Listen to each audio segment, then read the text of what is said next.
लोगों, ज़माने को शायद वो दौर भूल गया है कि जब मेरे रसूल पाक मिंबर पे बैठे थे और किसी ने आके कहा था कि या रसूलल्लाह, लोग आपकी ज़ौजा हज़रत आयशा पर इल्ज़ाम लगा रहे हैं। और मेरे हबीब पाक सही मुस्लिम में लफ्ज़ है, हुजूर ने फरमाया, मुझे अल्लाह की इज्जत की कसम, मुझे पता है मेरा घर पाक है, मुझे पता है मेरा घर, यार मैं और तू परेशान हो जाते हैं। साथी आके कहते हैं जी फलाना बंदा बातें करता है। मैं कहता हूँ छोड़ो यार, क्या करते हो। यहां तो लोगों ने रसूल रहमत सल्लल्लाहु अलैहि वसल्लम के घर अक़दस को नहीं छोड़ा। मैं उस बात को छेड़ना नहीं चाहता, लेकिन इशारा देना इस मौजू पर जरूरी है। वाकई उफक जब हुआ, हजरत आयशा पीछे रह गई। आप वो औरतों के बने होते थे, ऊंटों के ऊपर ना उनके खैमे बने होते थे, जिस तरह डोलियां बनती हैं खैमे, तो औरतें अंदर दाखिल हो जाती थी, पर्दे का पर्दा रहता था, उसी तरह की डोली खैमा बना हुआ था। हजरत आयशा पेशाब करने के लिए झाड़ी के अंदर चली गई। जिस गुलाम की ड्यूटी थी उसने ऊंट उठाया, उसने समझा आ गई है, वो ले गया। एक हजरत सुफान रदी अल्लाह तआला अन्हु की ड्यूटी थी कि तुमने पीछे रहना है, सामान समून रह जाए तो लेके आना है। वो पीछे रह गए। उन्होंने देखा कि हजरत आयशा बैठी है, तो कहने लगी काफिला चला गया, कामा जी पर्दा कर ले। हजरत आयशा ने पर्दा कर लिया, उन्होंने अपना ऊंट करीब ले जाके बिठा दिया।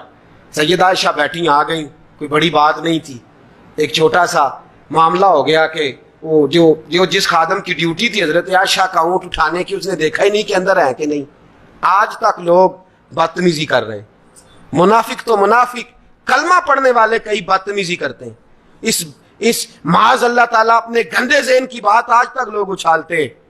मुझे बताओ रहमतल लिल आलमीन नबी के दिल पे क्या गुजरी होगी। मेरे हुजूर अलैहिस्सलाम मिंबर पे बैठ के कसम उठाते, फरमाया मुझे पता है आयशा पाक है, लेकिन मैं लोगों के सामने उसकी पाकीज़गी बयान, और जिस पर इल्जाम लगे वो घबराया ना करे कि ये क्या हो गया है, लोग मुझे क्या कह रहे हैं। वो याद किया करे कि यहाँ तो लोगों ने रहमतल लिल आलमीन रसूल को नहीं छोड़ा। माज़न ये छोड़ते हैं लोग। इल्जाम लगा मेरे महबूब करीम सल्लल्लाहु अलैहि वसल्लम के महबूब हजरत अबू बकर बीमार होकर घर में पड़ गए। हजरत आयशा को 2 महीने बुखार चढ़ा है। जब बाबकार आदमी रुसवा होता है तो हालात बड़े बिगड़ जाते। मेरे महबूब मिंबर पे बैठे परेशान है, उमर फारूक खड़े हुए। तवज्जो है आप हजरात की। उमर ने बात की तो बड़ी आला की, कहने लगे सोनिया, जो खुदा तेरे वजूद पर मक्खी नहीं बैठने देता, वो तेरे बिस्तर पर ऐसी औरत को बैठने दे सकता है।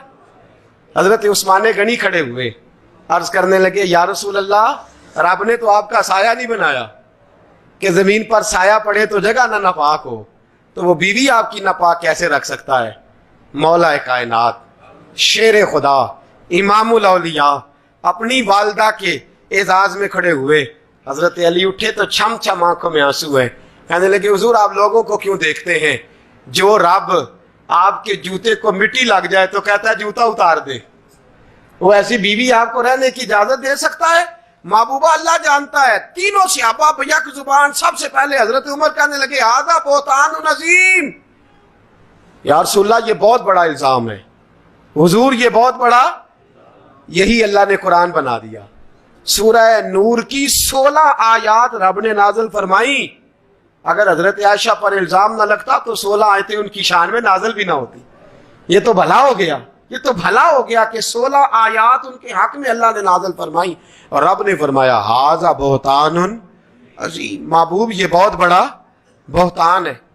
ये अल्लाह वालों पर, नेक लोगों पर ये काम। पहली बात तो ये है कि हमें ये देखना चाहिए हम इसमें शरीक तो नहीं।